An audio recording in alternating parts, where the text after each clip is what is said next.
Thank you. Please be seated.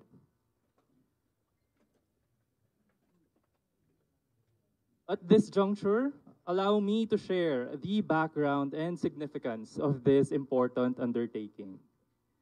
The Professional Regulation Commission and the Department of Public Works and Highways will formalize their strategic partnership with the signing of a Memorandum of Agreement today, October 3, 2025. This agreement underscores the two agencies' shared commitment to strengthen professional accountability, uphold ethical standards, and safeguard public welfare in the implementation of essential government services and infrastructure projects. Under the MOA, the PRC and DPWH will establish mechanisms for information exchange, referral of administrative complaints, joint monitoring, and coordination in the investigation of violations. This will be effective for an initial term of 3 years, and it is expected to institutionalize stronger collaboration between the two agencies. It will serve as a proactive measure to deter professional misconduct, strengthen public trust, and guarantee that infrastructure projects are implemented by duly licensed, ethical, and competent professionals. This agreement marks an important step toward aligning professional regulation with infrastructure governance. By working hand in hand, the PRC and DPWH reaffirm their commitment to integrity, accountability, and excellence in public service. That being said, we now come to the highlight of today's ceremony, that is the signing of the Memorandum of Agreement. We recognize Honorable Vivencio Vince B. Dizon, the Secretary of the DPWH, and Honorable Charito A. Zamora, Chairperson of PRC, for the signing. As witnesses, we also have PRC Commissioner Honorable Conrado T. Onglao and DPWH Undersecretary Honorable Ricardo P. Bernabe III. We shall now proceed with the signing.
Please join me in congratulating the PRC and DPWH on this milestone partnership. To join our signatories and witnesses, may we invite our officials from DPWH, Attorney Milan, Assistant Secretary Ramos Liwanag, and Ms. Liosola. Also, our officials from PRC, Honorable Commissioner Erwin M. Enad, Assistant Commissioner L. P. Valera, and the chairpersons of the Professional Regulatory Boards of Civil, Electrical, Mechanical, Electronics, and Sanitary Engineering. Please proceed to the front for the photo sessions. Maraming salamat po.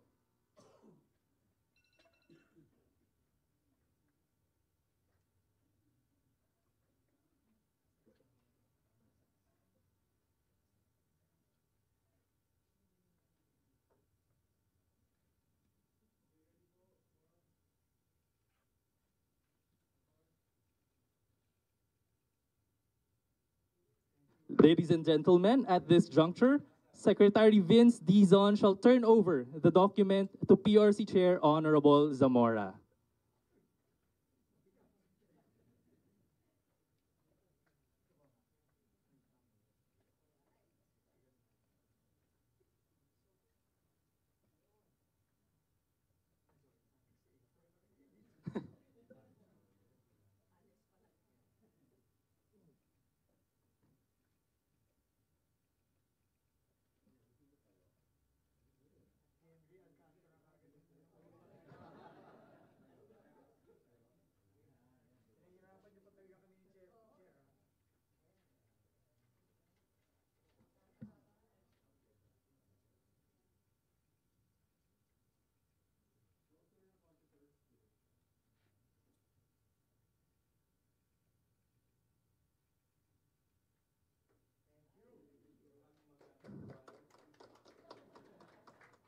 Muli, congratulations po to the PRC and DPWH for this meaningful collaboration.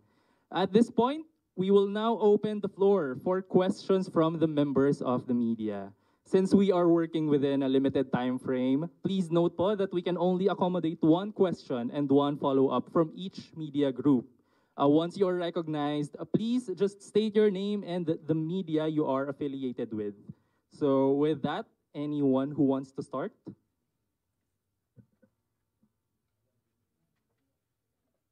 Yes, sir.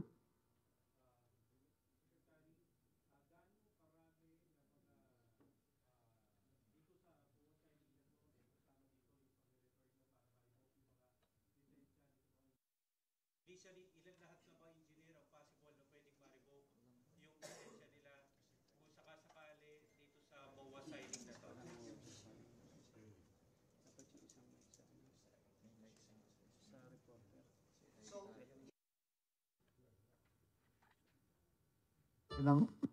Unang-una, maraming salamat po, Chair, and the honorable members of the PRC and also our chairpersons of the various boards. Maraming salamat po. Napaka-importante.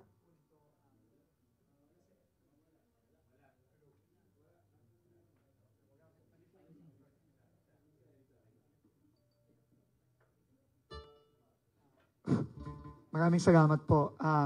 Unang-una po, ayon na rin sa direktiba ng ating Pangulo na kailangang managot itong mga na-involve dito sa napakalaking anomalya sa loob ng DPWH. Kasama po dito, napaka-importante din yung cooperation na makuha natin sa Professional Regulation Commission. Hindi lamang para mapanagot itong mga 20 engineers, no, dito sa unang kaso pa lang. No, alam nyo naman, isa pa lang ang kasong na-file natin ng DPWH sa Ombudsman. Unang kasong ito, 20 engineers ang involved, no, na kinasuhan natin nung nakaraang mga linggo. At maraming iba na parating na kakasuhan ng Independent Commission on Infrastructure. Pero hindi lang ito tungkol sa mga kasong ifa-file. I think kailangan magkaroon talaga ng malalim na working relationship ang DPWH at ang PRC para hindi lang mapanagot yung mga na-involved dito sa mga anomalya, kundi para din i-strengthen yung pagtutulungan ng DPWH at ng PRC para mapigilan na natin na maulit pa ulit ito sa mga susunod na taon. So, it's not just about accountability, but it's also about safeguarding the institutions and the projects that the DPWH is doing from now moving forward. No, I think very important din yun. No? So, 20 alan dito sa unang binigay namin sa PRC ngayon na mako-cover na nitong MOA natin. No? Bulacan pa lang ito. Ito pa lang yung unang proyekto. Marami pang padating.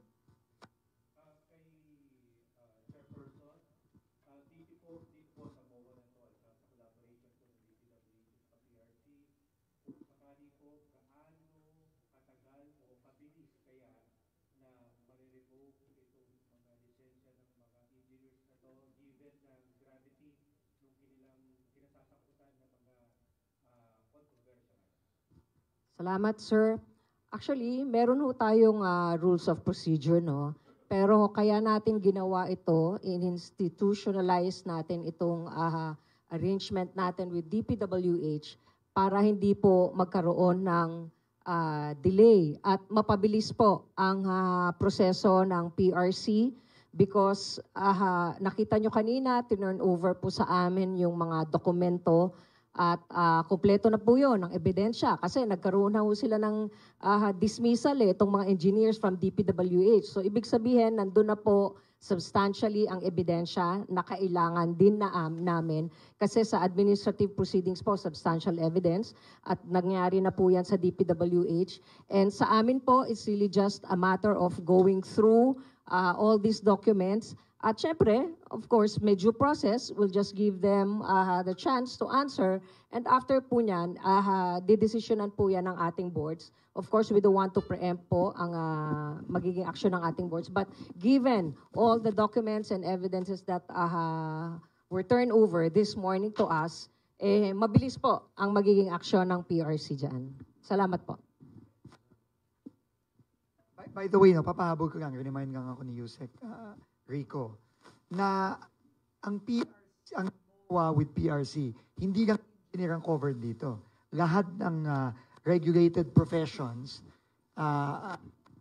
dito. Halimbawa, yung accountant, no, na kasama din dun sa mga kinasuhan natin, covered din yun, no? So, kasama din yan. So, ang importante lang dito na Chair Mora is kailangan may accountability. No, hindi lang accountability nung mga contractor, pero accountability din nung mga professional officials and employees ng DPWH. Kasi lahat ng profesyon, meron niyang code of ethics, code of conduct.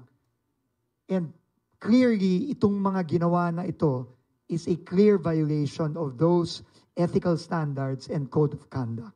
Dahil pagnanakaw ito, kasabwat sila sa pagnanakaw ng pera ng tao at kailangan managot sila doon. No. So, yun nga. So, any other questions?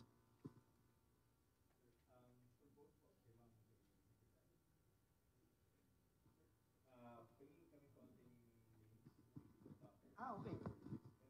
Sige po.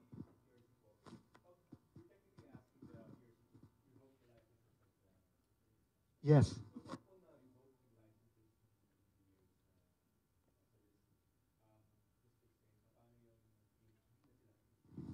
Opo, hindi na po sila makakapag-practice ng kanilang profession. Once ma-revoke po ang kanilang mga lisensya, ibig sabihin, pag ay nag-practice despite the revocation of their license at tinuloy nila yung pag-practice ng pagiging inhinyero nila or accountants or architects, illegal practice na ho yun. So that's gonna be another violation sa kanila, and that's criminal po in action. Salamat. So, just to give you the names, no? So these are the superstars of this anomaly, no? Henry Alcantara, Bryce Hernandez, JP Mendoza, and Paul Duya. So yun yung apat. By the way, yung apat na yun, dismissed na sa DPWH yun. Pero kasama pa ng mga ibang project engineers and yung cashier who is also apparently a CPA also. No? So, lahat nung na-name na 20 DPWH personnel dun sa unang kasong final natin sa Ombudsman, kasama dito sa initial na sinabmit natin sa PRC. So, the evidence that we presented are the cases that we have filed and the COA fraud audit reports and the yung also the internal audit service ng DPWH fraud audit. So lahat yon binigay na. Essentially, submit natin na ebidensya sa sinubmit din natin sa PRC against 20 individuals.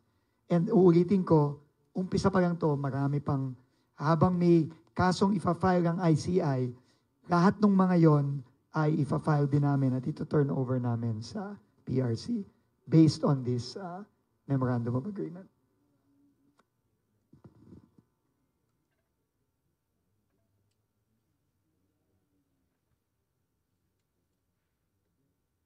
Thank you.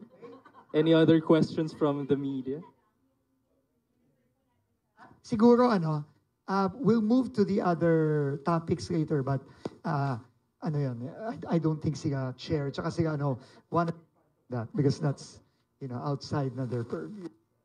Any questions lang for chair?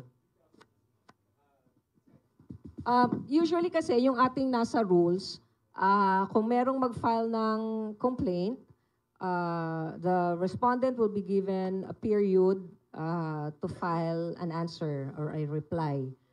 Thereafter, position paper na po yan eh. Noon po, kasi for 2025, binago po natin, inamend po natin yung ating rules of procedure. Kasi before, meron pa hong full-blown trial na yun po ang nagkukos ng delay kasi minsan hindi na ho mahanap yung mga professionals. Nawawala na, they went abroad or wherever. Pero we amended our rules of procedure sa PRC on administrative cases para po mapabilis ang pagproseso ng mga nagfa-file po ng complaint sa PRC. Mabilis. Kasi may mga direct ang ating reply 15 days. 15 days. So they will be given 15 days and then thereafter another 15 days for the position paper. Yeah. Syempre, bigyan naman natin ng time pag-aralan lang. Pero mabilis lang yan, definitely. Oo. Within the year, definitely.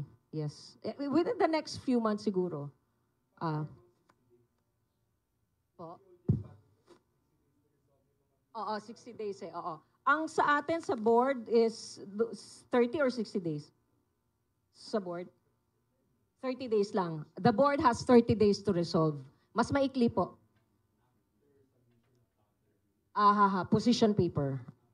From the submission of position paper, they have 30 days to resolve po. Pero mas mabilis po dahil kompleto po ang dokumentong sinubmit ng DPWH. Oo, definitely. Diba? Sirs, ma'am.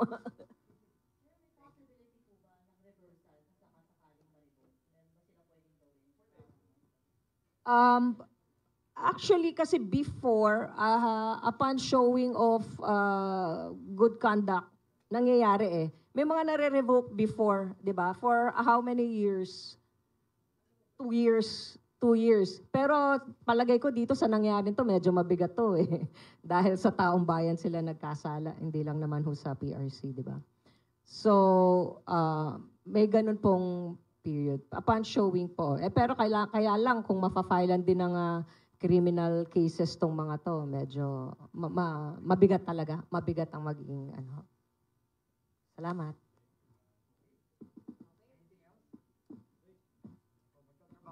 Ma'am, at maraming salamat po. Thank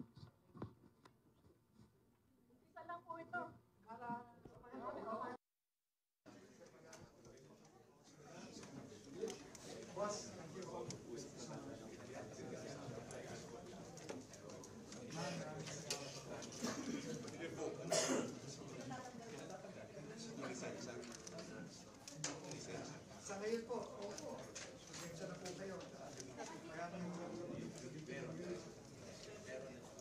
Maraming salamat po. That concludes today's MOA signing ceremony between the DPWH and PRC.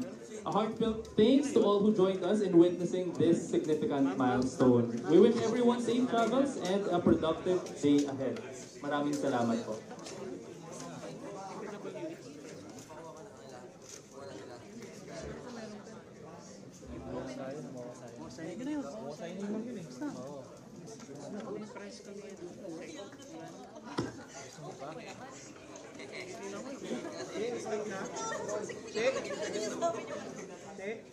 Stop na.